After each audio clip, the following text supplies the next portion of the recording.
Mga kaibigan, those people who are asking, who are those people who are the most, yung mga tinatawag nating mga kukurap sa ating bansa. Marami ho sila mga kaibigan. Did you know, if you are entering in the arena of the politics as to the business and then you involved for the corruptions, a lot of money in the government. So, yan ho ang sinasabi ho natin.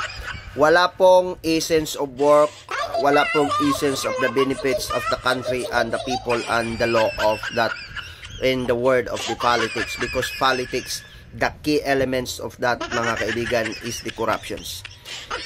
You spend more money in during the campaign period and then you spend for a lots of money to that time mga kaibigan, so that afterwards you corrupt also that money in order to return that you spending that kinds of money mga kaibigan. So we talk to the history, or it is not the history. If you know who are the billionaires of the country who are having more in the tax evasions, it is called in Mossack Fonseca. Mossack Fonseca mga kaibigan is considered a hidden wealth who are deposited in the different various account of different kinds of account also in the country of Panama. It is called a Panama Papers.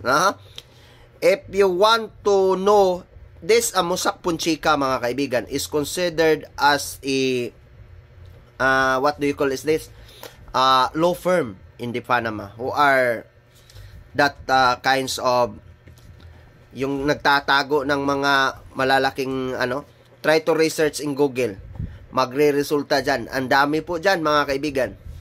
So yan o mga kaibigan, Mossack Fonseca, try to research, called a Panama Papers leak, and also there is also a Pandora Papers.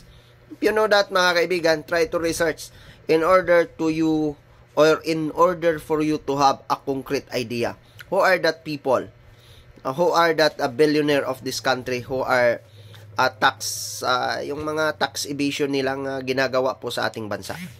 No? Yan ho mga kaibigan, ang dadami pong mga taong ganun. And also, Mossack Fonseca, it involves for the powerful leaders of the world, mga kaibigan. Nandyan, Mossack Fonseca or Pandora Papers leak and the Panama Papers leak. Yeah, research with that. Yan ho mga kaibigan. Ay, iinit talaga. Yan. Yan ho mga kaibigan. Magandang umaga.